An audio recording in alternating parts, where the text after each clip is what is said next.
Hello, Patriots, and welcome again to Patriot Point. Have some big news for you this week. News that you will find surprising. You will find shocking.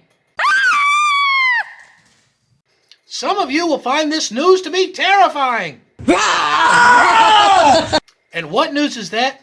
It's news that they are one step away from increasing the gas tax. Now, I know you might be thinking, why in the world would they increase gas tax? The gas prices are already spiking and hundreds of thousands of people are out of work. Yes, I know that, but the Kentucky Capitol is one step away from doing this. And what's going to keep them from making that last step?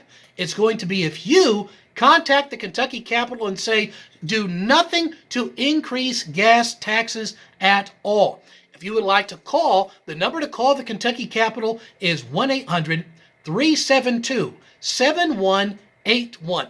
I encourage you to call early Monday morning or this Tuesday morning. The reason for that is the legislators only have till Tuesday night to make new laws for this entire year.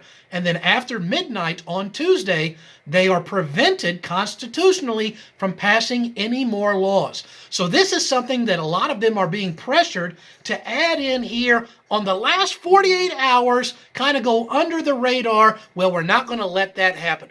Let me explain what this tax would be. This would, they got two ways they're considering doing this. The first way would increase the price per gallon taxes up to 24 cents a gallon.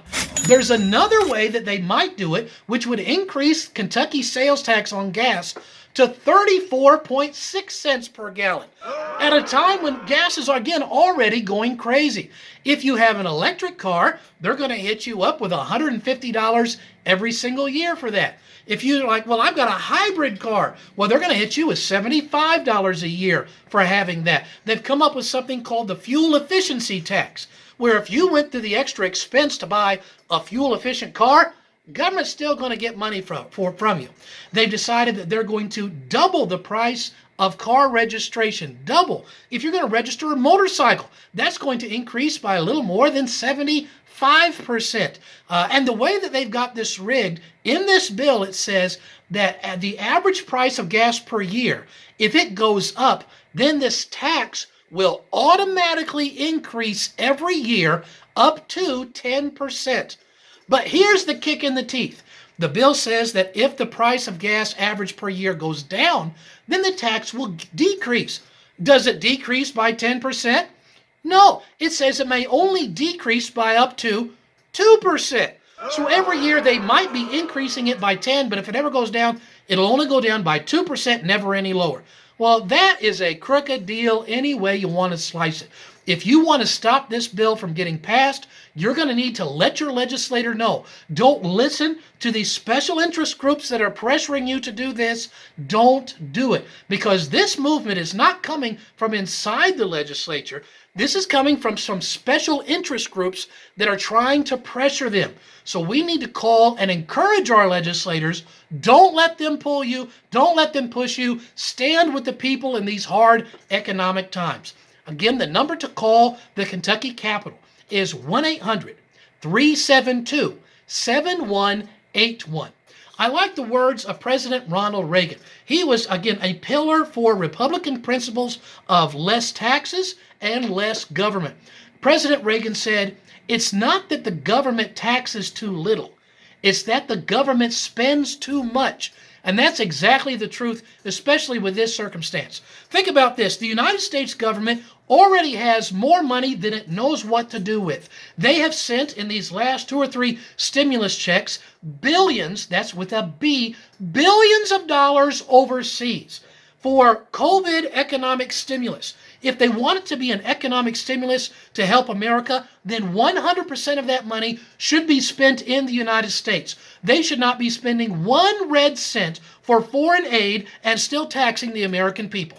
If they're going to tax the American people, then all of this aid should be for the American people. And as long as they're sending billions of dollars overseas, I don't want to see 1 red cent of more taxes. You'll see some people in the state legislature say, oh, well, that's the federal government, not us. Then you should spend your time and effort getting this money from the federal government instead of trying to get it from the Kentucky taxpayer. I'm Lee Watts, and I approve this message.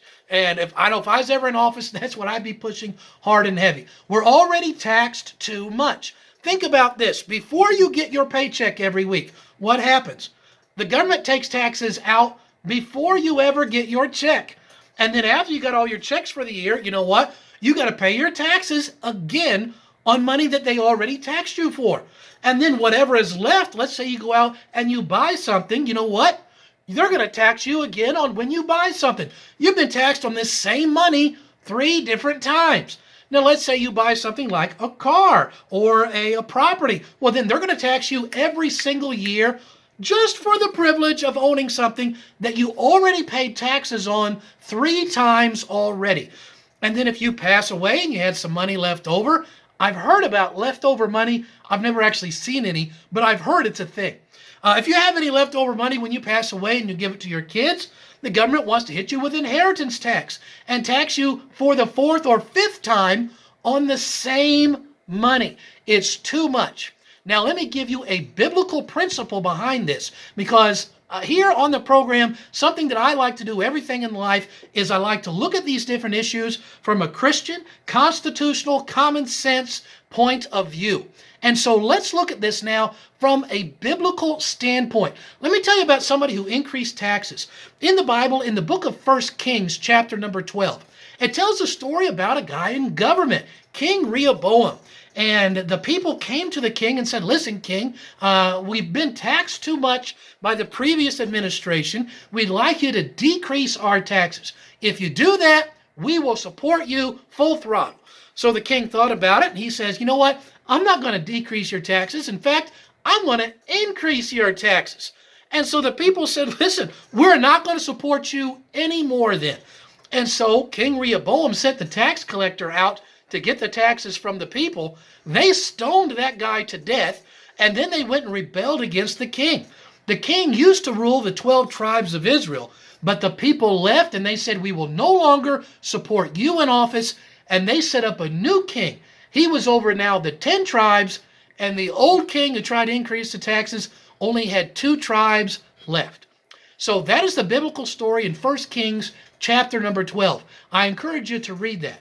So let's give this now to the present day application.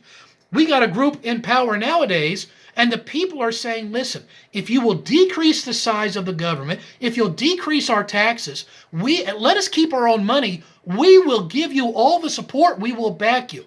And if these people say, we're not going to listen to the people, we're actually going to increase your taxes, then you know what's going to happen? The person they send out to do this, and in this case, in the Bible story, the person they sent out, the tax collector, got stoned and killed. Well, in this case, it's going to be whoever wrote these bills. That is going to have to be the one that's going to take the axe on this. They're going to lose their office.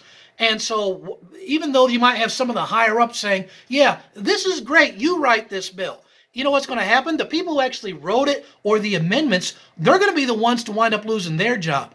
And during the next term, the higher ups who pushed it, they're still in office. The special interests that they were kowtowing to are happy with them. And it was only the fall guy who's been given the boot.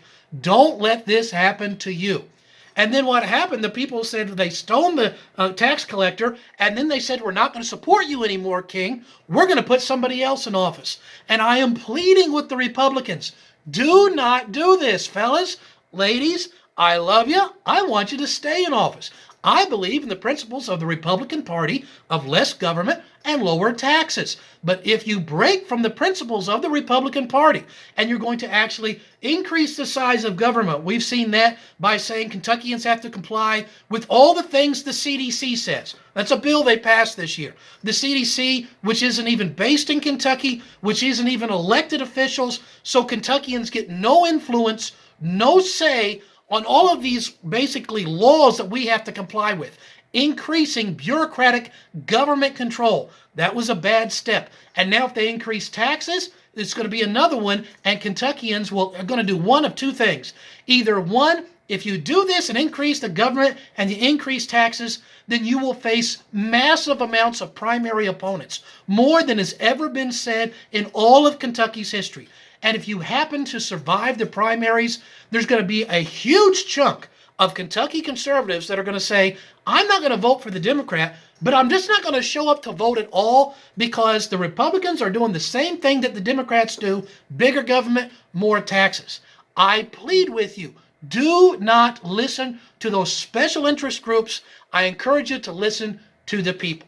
And that's why we, the people, need to call 1-800-372-7188. Let the legislators know that we, the people, do not want this. It is our responsibility to contact them. We've got some good people who I think will do the right thing if they hear from the people. So make sure you call your representative and do it early, because if it's past the time they vote on the bill, it'll be too late. That number is 1-800-372-7181.